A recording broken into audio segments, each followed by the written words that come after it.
That's amazing. Oh my God. And then you're like, now we're a comedy audience. Just like that. Wow. I love that. Oh, you're more excited than I am. Like, I'm pretty excited, but it's still 6 o'clock, you know? That's why I'm pumped for this show. Like, we're all gonna be in bed by 9. That's so awesome. I think everything should start at 6. Everything, a hard 6, and we all got fuzzy slippers on by 9 o'clock, enjoying our lives. This is beautiful. Everyone told me this was the nicest club, and it is. It's too nice. I am gonna say that. I don't know where those light sources are coming from. It's too nice. They have a green room that's just a giant bachelor studio apartment. Like they have guitars in there and a massage. You know those massage chairs from like the airport? They got one of those in there for no reason. And I showed up 30 minutes before the show and I'm like, we should have got here earlier. Like they kept coming in going, all right, so like what credits do you want and how do you want to be introduced? I'm like, I want to play this guitar. Can you leave? I want to be in a massage chair and eat nuts and grapes while playing a guitar. I want to play the opening to Nothing Else Matters alone. Can we do that? While making free throws. It was amazing. It's like someone in their 20s won the lotto.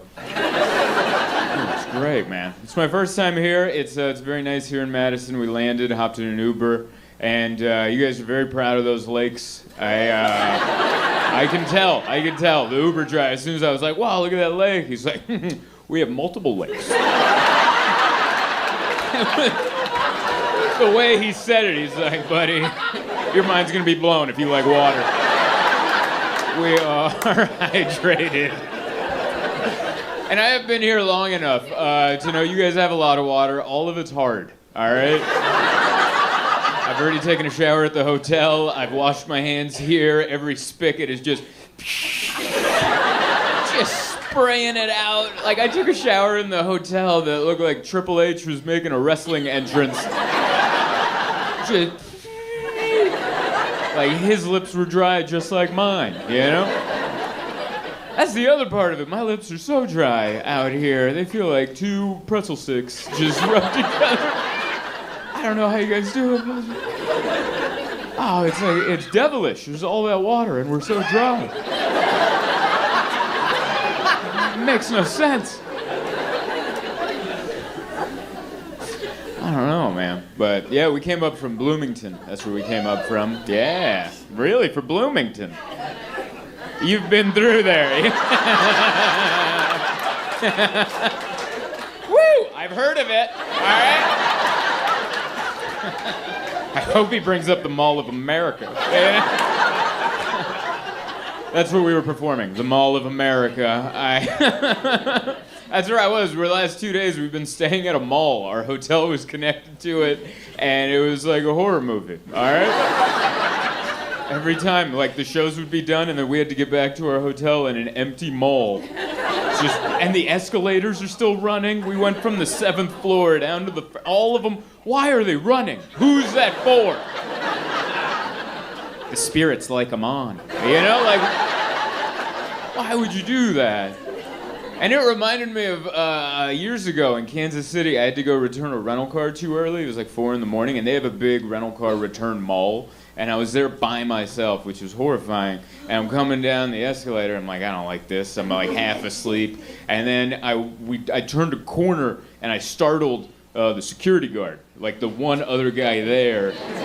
He was this elderly man with thick glasses, and we just and that's what I said. I went and for some reason he went, we're all alone.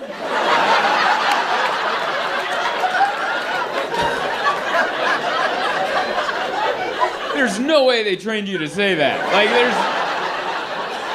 there's no way that was in the manual. If you enter a bad situation, quickly, make it worse. That's what we like to do here at the rental car center. But yeah, that's what it was like at the mall.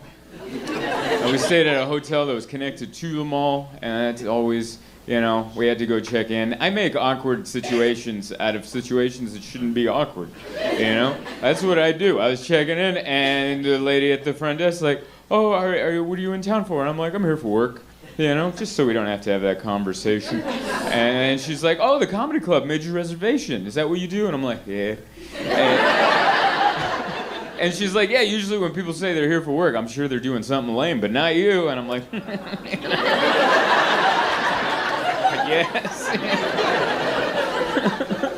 And then she's like, every time people say they're here for work, they never say what they do. And I was like, you know, we're probably all burying bodies, you know. That little laugh you guys just had, none of that at the front desk. Can you imagine that sentence coming out and the other person just going, click, click, click, click. And I'm like, that's why I don't say it right there. It's all been malls. That's why I had to go shopping. That's why I don't like it. I don't like to perform in casinos or malls because I'm gonna spend money, you know. I went and bought this jacket at the Levi's store, and I don't know if you can tell I have new jacket energy on me. You know when you get a new jacket and you're like, oh. You just do this in front of the mirror, you know. You're like, should I pop the collar or shouldn't I? And then you see a stranger and you're like, oh, I'm back to me again. All right. That was just for the hotel room. But yeah, I went shopping at the mall. They have young people work at the mall, and they're practicing talking to humans, and we're part of that process.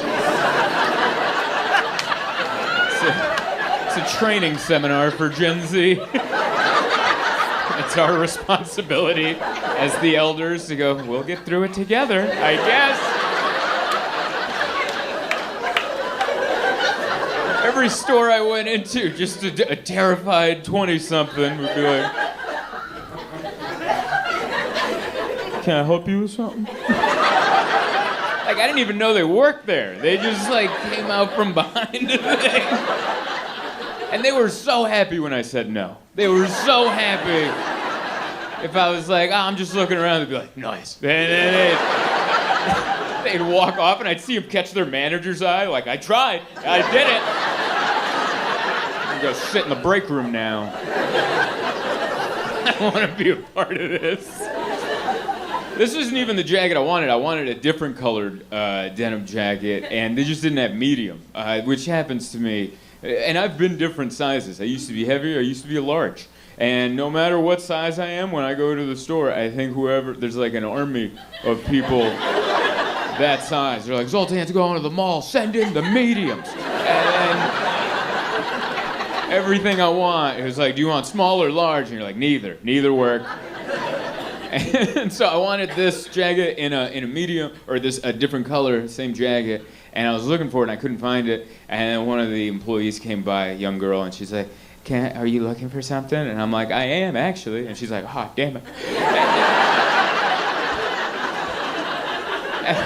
And I'm like, do you have this jacket in a medium? And then she scanned it with her phone, and she looked up the inventory. She's like, we should have one. And then both of us are just looking through all the coats, looking for a medium. This is when I learned, like, that Gen Z, they have a hard time starting a conversation, but they have an even harder time leaving one.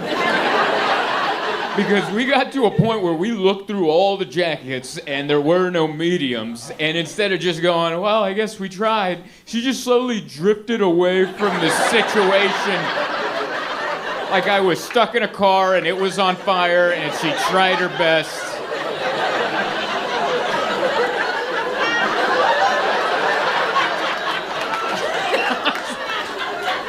I guess I'll pick a different coat then, huh? All right. It's ridiculous. But it's been fun. It's been fun. I've been doing a lot of malls. The week before this, I was in Edmonton. Edmonton has another giant mall. Don't get too excited. What were you about to say? For a while. Not even from there? I thought you were going to say, my heritage comes from Edmonton. You're like, no, she dated a guy for a while. Didn't work out. And she left. Did I nail it? Is that what it was? Was it really? Oh. She dated a man in Edmonton. It's so funny. It was a big mall. It's like what they're doing in Bloomington. And I had to stay at a hotel connected to that mall. But that hotel was called Fantasyland Hotel, which is a water park hotel.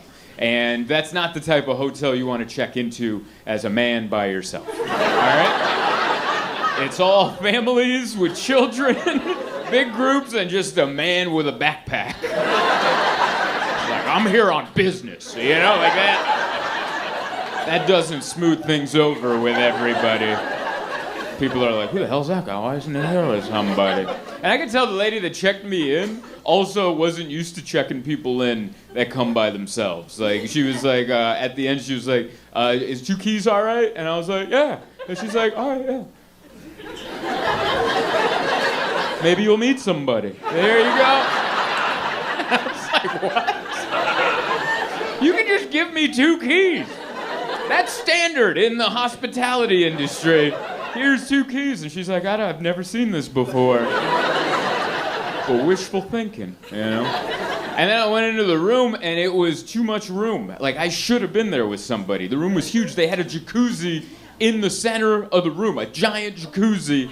And I'm there by myself with a giant jacuzzi, and then they had mirrors going around it so I could see myself being alone from all angles, staring into an empty jacuzzi tub. And I'm like, what have I made of my life? Like, what is this?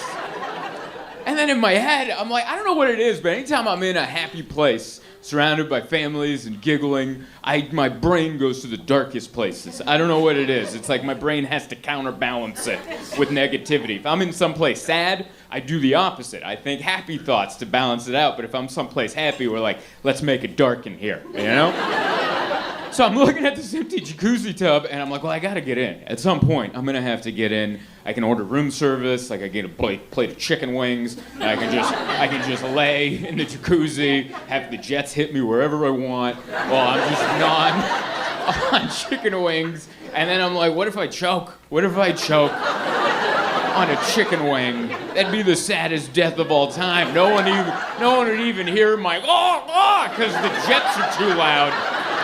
And there's too much giggling of children outside. You just hit your head on the wall laughing so hard.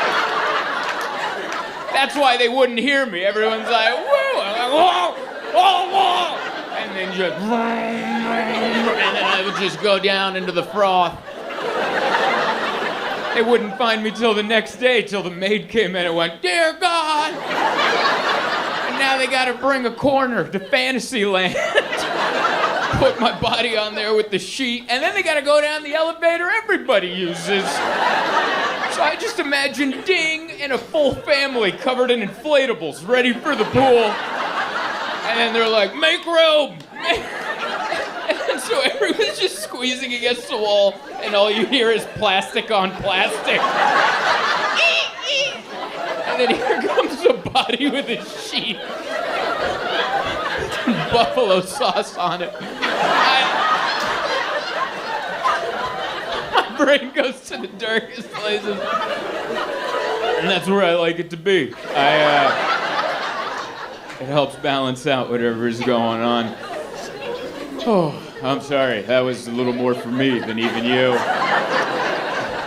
I remember I told that scenario to my audience in Edmonton in the mall, and they're like, what? Oh dear. Oh dear. I don't know. It's been fun. I live in New York. I live there with my wife. It's wonderful. I don't know if you guys can relate to this, but before I left, we were watching like comedy videos on the TV, and we were laughing really hard together, like super hard, like close to tears. And she eventually told me that she was high. And I felt so betrayed and stupid at the same time. Is that at all? Because, like, and I'm over there, like, right? And she's like, I know. I'm like, oh my God.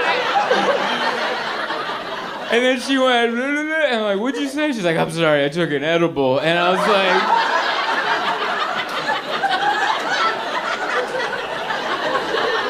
she's He's like, what's wrong? And I'm like, I'm stupid. That's what's wrong. I laughed way too hard at all of this. So ridiculous. But yeah, it's very nice to be here. I'm like Steven, I also have anxiety. Anxious person. Yeah, that's what you want to do for anxiety. Yell at it. That'll make everyone comfortable. But yeah, it's funny. I met Steven at a show I put on in Brooklyn in a ladies' basement, which only sounds weird outside of Brooklyn. All right? I was trying to set up a show there in 2019, and I couldn't find a venue. Every venue wanted like $1 million to rent it out. And then a friend was like, I have a friend who has a basement, and you can do it there. And I was like, okay. And I sold tickets on Eventbrite, and then people showed up. And then that was a situation, because I'm like, it's not a venue. It's just we're in front of an apartment building. And so I stood outside, and I'm like, go in. This isn't a trap. Go ahead.